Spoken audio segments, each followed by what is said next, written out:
And thank you for being here. My name is Joe, Managing Director of Commodities and Equities here at Simpler Trading. Today is Wednesday, May 10th, 2023, 12:04 p.m. And let's go ahead and restart the futures room here. For those of you who are new or new to futures, thanks for taking the time this afternoon to hang out for a bit. This is titled Step into Futures with Joe, vis-a-vis me. So we've recently launched a new class titled 10K Reset. And what we're looking to do is to start a futures account with 10K. Surprise, surprise. And I'd like to grow that over the next course, over the next few, and over the course of, months, weeks, months, quarters, years. Okay. Let's get one more subset of folks in the fray here. And we'll get going. All right, so we should be up in multiple rooms now. If things are not coming through in the free trading room, unfortunately, I've reached the end of my technical capabilities here. So we'll have to rebroadcast this a little bit later. But while we're all here together, let's work with what we got and go from there. So, yeah, unfortunately, like I said, I think we're out of luck with the free trading room. So we'll have to rebroadcast this. So, what is this really about? Well, the 10K challenge, right, is our label. And I started here at Simpler 3 years ago, and I started this little program 2 years ago. And we started with a margin balance of 10K, right? So what that means is when we started, we only used 1 to 3 futures lots per trade. And when we had 2 trades on at once, max, right? Or we could have, 1 trade with 1 lot, right? So that would be your account balance to start. And with futures margin rates as low as they are right now, as low as they have been, you're able to get some good leverage with futures, right? You're able to get some pretty good leverage. So let's look at why futures and why now. So let me pull up some of those slides while I have them here. Okay. All right. So why do I prefer futures for small accounts? Why to me are they better than options or stocks or any of the other many vehicles that are out there? Well, with using futures instead of using options, right? We are not subject to the 25K pattern day trading rule, meaning we can open and close a position in the same day, and then open and close another position in the same day, and then, right? So we can go long and then get flat, and we can go short and then get flat in the same period of time, or in that period being the intraday, right? In addition, we can also trade 23 hours a day, 24, with a 1 hour break. And so we can open a position in the evening at 5 p.m. and keep it through the open at 8:30 a.m. the next day, up until the close at the end of the day at 4. Okay. So that allows you to work around your 9 to 5 in the event that's your objective. Right. And again, leverage. I went through leverage, right? It allows us to trade multiple contracts during the trading day and not have to pay overnight margin fees. Okay. Now you do have to find the right broker for this. You're not going to have the same margin rates, which is margin rate simply being how much cash you have to have in your account in order to execute a one lot, right?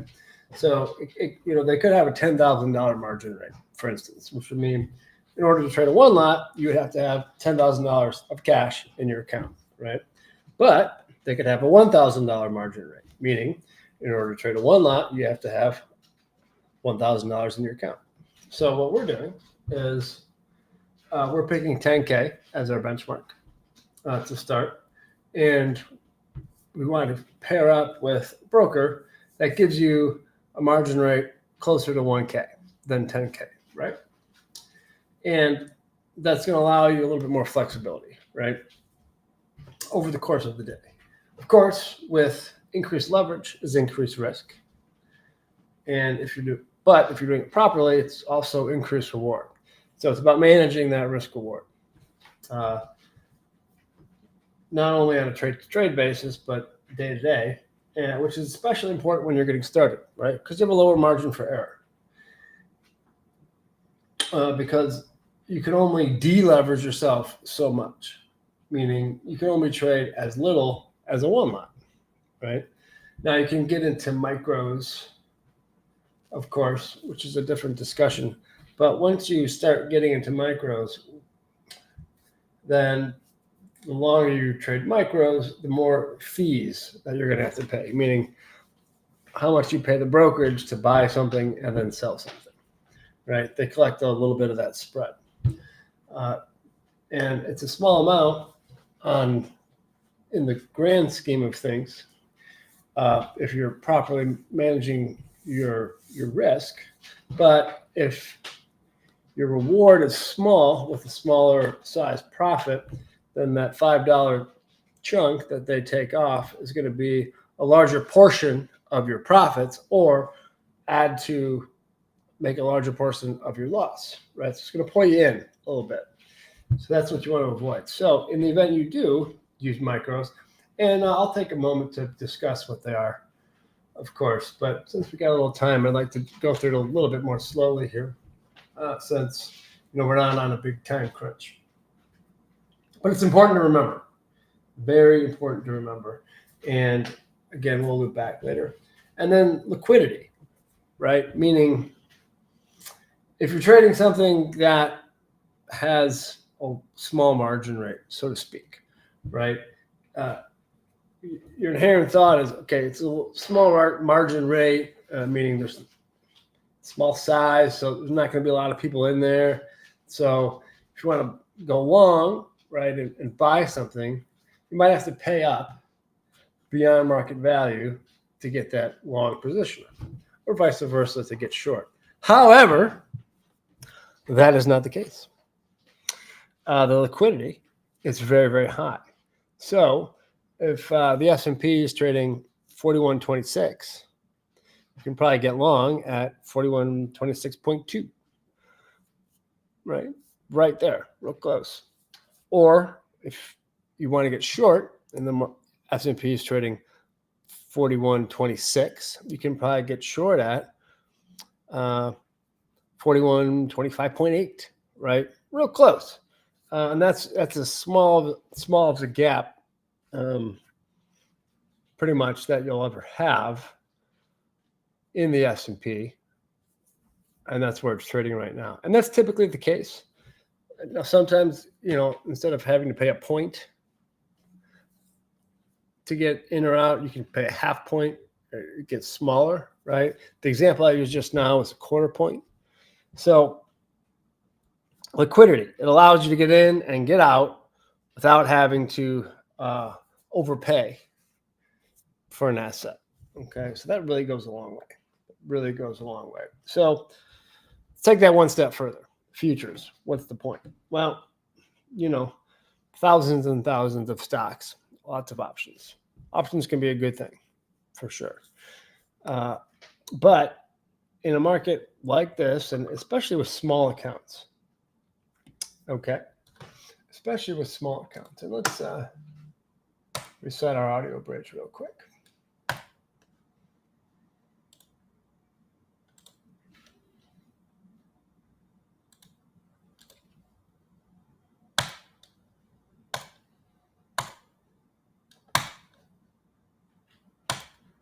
And we'll see if this is working. Hopefully it is.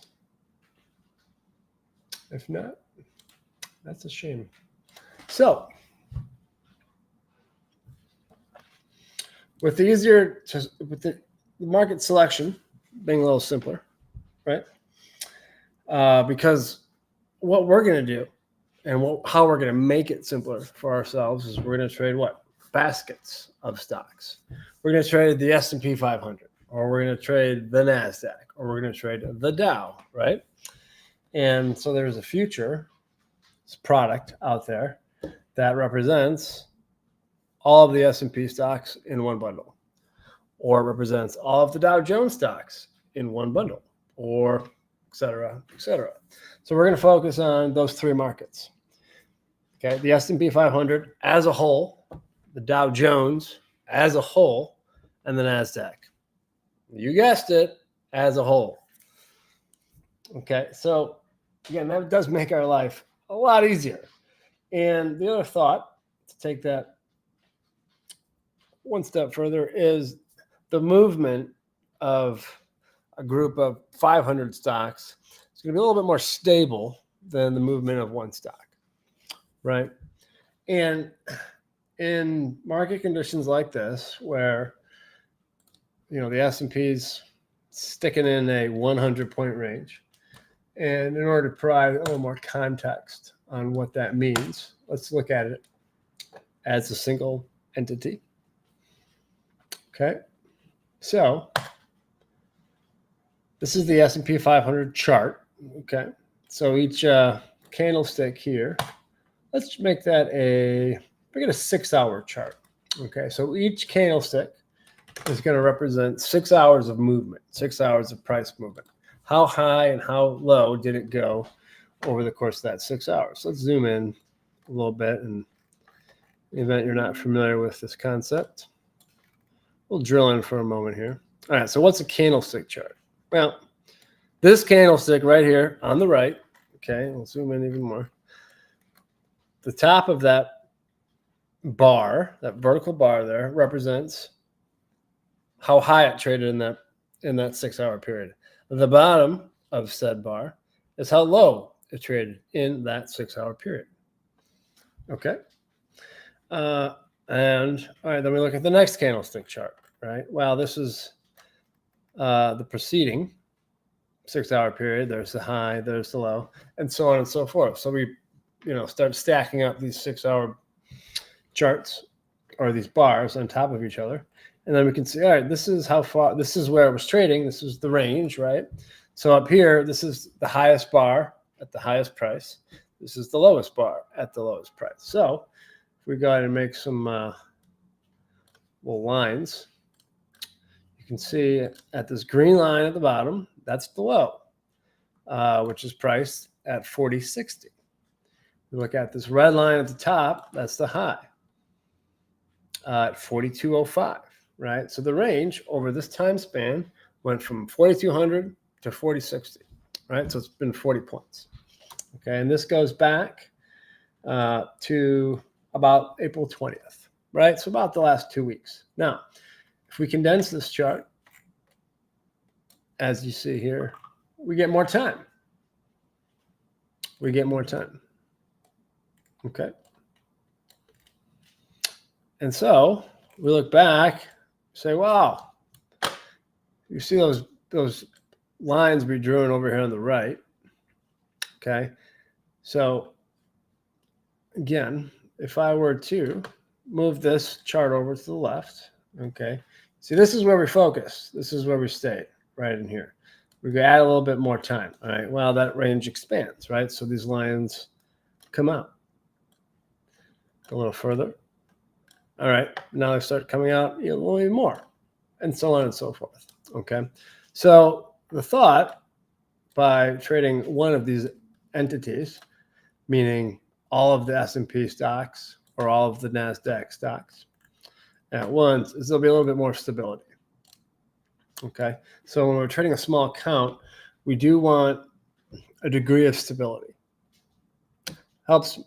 Makes our lives a bit simpler in the sense that we're trying to wrangle an animal that's a little slower, right? It's not as quick. It's not as agile, which is not to say that we need to be slower, but it gives us a little bit more time to make a decision. Okay, a little bit more time to plan. Now, of course, that goes both ways as well. But I use this term a lot, but from a holistic standpoint, it's a logical base of operation. Okay. Now, the other side of that is if something doesn't move at all and it's too stable, how much can you really make, right? If you want to buy low and sell high and it only moves this much, you're not going to make that much money, right? So we feel that over time, these vehicles that we've chosen from the futures market are going to give us enough movement so we can, in fact, exploit some of those mispriced moves and look to collect some profit. Okay. Now, lower barrier to entry. What does that mean? Okay. That refers to those the margin rates that I was talking about earlier. Okay. So the margin rates, again, that goes back to how much cash you need to put into your account for a $1,000 or per lot. For $1,000, you can trade one lot, right? That's margin rate, which again, if we have $10,000 in the futures account, we can trade 10 contracts, a lot of which you could trade 20 contracts, right? Now, we're not going to use all of that margin. I mean, no way. And we have no plans to. Worst case scenario, we won't by any means on any one day or any one trade or any number of days or trades. But we want to give ourselves enough room where we can afford to be wrong. We can afford to be wrong. We can afford to be wrong. And we can afford to be wrong a number of times. So when the odds eventually do come back in our favor and the system, I don't want to say kicks in, but when we start landing on the right side of the hit ratio, or the right side, the proper side of the success ratio, or not the proper side, that's even a bad way to look at it, but the profitable side of the success ratio. Because just take a step back, if we always are desiring to be on the profitable side, then we're going to find ourselves very disappointed. Because again, this is a silly analogy, but if we're right 99% of the time, we have designed the system to be wrong 1% of the time. So that the system is designed to fail 1% of the time, right? So we know that. So we're fine with it, right? And in theory, it gives us more optimism for the following signals, right? Okay, so easy to select markets, right? Now from there, we focus on only a few signals, okay? We remember that there's a low barrier to entry, right? And 4, we look at what? If the market's really rallying, and it's up there. S&P is at 4,200, right? The Dow Jones is at 33,000 plus. NASDAQ is at 13,000 plus. Historically, these are high values. Really no arguing there. So what's going to happen when the S&P and all of its stocks are being valued at all-time highs over the course of the last 2 years, really? Well, those individual stock prices are what's driving that in the first place, right? So it's a reasonable assumption to say with the high S&P value, which is a function of high stock prices, that in order to buy a stock that has a high price, you're going to have to spend all that money, right? You're going to have to buy the stock at that high price, hoping it still goes up. But the ES, nearly regardless of how high or low it goes, the amount of capital you have to put up is going to remain consistent. Now, of course, over time, long periods of time, that's going to ebb and flow, right? So if the market crashes, they're going to lower the amount of capital required to buy that cheaper asset, and then vice versa. But for the sake of simplicity, that hasn't really, over the course of the last couple of years, as we've skyrocketed and made new all-time highs, that value hasn't increased. In fact, for a lot of folks, it's actually decreased. So, of course, we do need to keep that in mind. But on the onset, for the first 3 to 6 months, it's fair to say that that value is going to remain fairly consistent, right? So, if you're starting with a small account, now's a good time, right? While we have the impression that there's a low probability that those margin rates are going to increase, and while we have this low barrier to entry, right? Now, we're not saying it's a unique situation. I'm trying to be very clear and transparent there, but that's kind of the objective, right? Really, is to find a situation to find some consistencies in any said situation that will allow us to consistently use a system we have. But within that situation, there are to be a few outliers that are unique that will give us an edge, quite simply. So consistency with a few outliers. And that's trading right there. That's trading right there, right? And we look for those outliers to come back into the fray, and we look for that to happen, over and over and over again, until those outliers are the new norm, right? We readjust, and then we look to identify, all right, what are the new outliers? The old outliers are the norm, right? What can we see going forward? And so by eliminating the number of markets we're following, we can identify those opportunities easier by only focusing on a few symbols within those markets, right? We can become more tuned in with that particular asset. The lower barrier of entry, we can assure ourselves that we can keep a consistent monetary risk regardless of where the price is on the overall spectrum. And 4, to reiterate and really drive that home, regardless of how high a single stock price can get, we're still going to be able to get into our asset for a reasonable amount. Okay. So focusing on those thoughts, but those values alone, but those concepts alone, I find to be quite valuable. Now we can also look and say, all right, option premiums, when we go to the upside, are going to go up as well. If the conditions that we're in are volatile, right? If it goes up in a fast and rocky pattern, then we need to step back, right? There's no Greeks. Futures don't have Greeks. So then we might have a few less variables that are required to be analyzed on a day-to-day basis, right? Making our jobs that much more simpler. And then, of course, futures trading 24/7. In this case, 23/5, but the concept is the same, right? Weekdays with a 1-hour break per day. So again, that allows us to then manage our time better, right?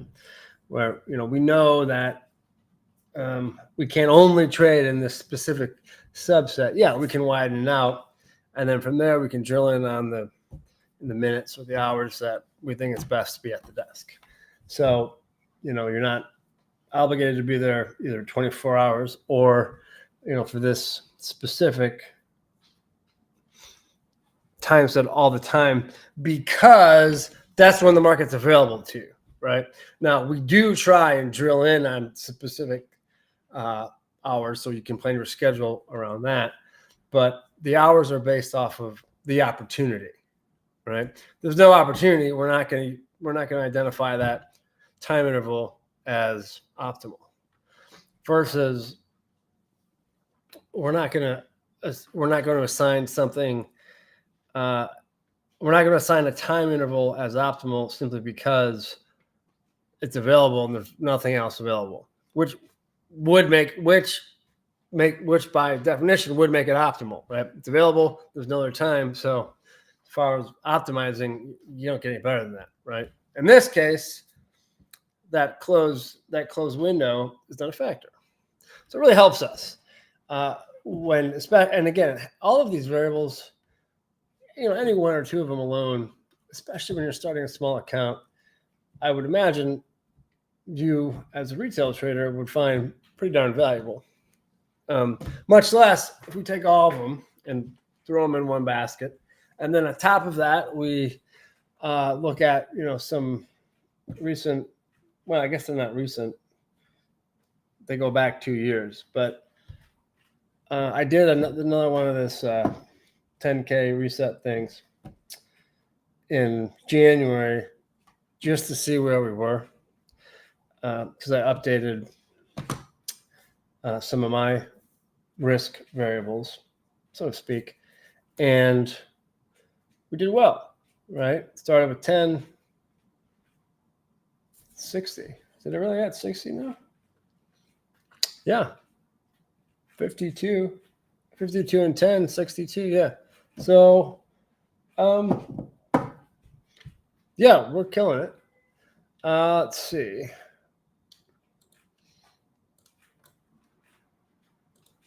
Yeah, and you got to remember that, we're looking at this, again, I'm showing you 3 months, right? And if I go back, here's 2 years, right? 10 to 400. We're not just saying, all right, this is what we did today. This is what we did yesterday. This is what we did this week. This is what we did this month. It's not very valuable, right? And the other thing about this that's nice is if you go back 2 years, we went through a bullish market, we went through a bearish market, we went through a neutral market, we went through a volatile market, we went through a quiet market. Bullish, volatile, bullish, neutral. Bullish, quiet. There are 3, right? Bearish, volatile, bearish, neutral, bearish, quiet. There's another 3. Neutral, quiet. So you can see that, yeah, we're doing this in multiple systems, or multiple environments, with all coming from the same system, right? So that's neat, right? That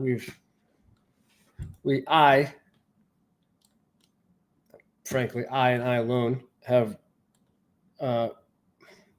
not to be self-aggrandizing, but call a spade in this particular case. It's generally not my style. We've got the royal way. How about that? The royal way. So yeah, so it's fun, and we're doing it again. We got a lot of good feedback.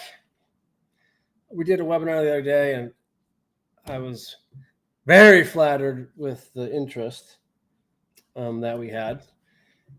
And there's a great number of people already in the system, a lot, frankly. And, we're keeping an eye on the markets and doing some intraday trading until this goes live on May 23rd. It's our official start date. And a couple of packages here. We have the Pro package and the Elite package. And they are priced out as such. $597 for the Pro. Blow that up. And $19.97 for the Elite. So with that, you get a membership to the Strike Zone, which is the daily trading room. Okay. Pro is quarterly. Elite is annual. Now you also have access to the class. The class is on a Saturday, 3-4 hours long. And I discuss what the process is for this and how we are going to attack this challenge. Okay. Then we have 4 days of live trading. Okay. Now from there, that's the end of the pro package. Okay. Now, once we go further in the elite, we have 4 more days of live trading. We also get a trading session before the class even begins, so you can get more accustomed to the system itself if you weren't able to attend the strike zone sessions leading up to the 23rd, right? Because there's a lot of new folks right at the end who purchase, on the 23rd or on the 22nd. So for those folks, we want to give them one more shot at seeing this in real time, so that when we do start trading live the following week, you're a little bit more up to speed, right? Now, if you're new to futures, I did a little mini class about futures, right?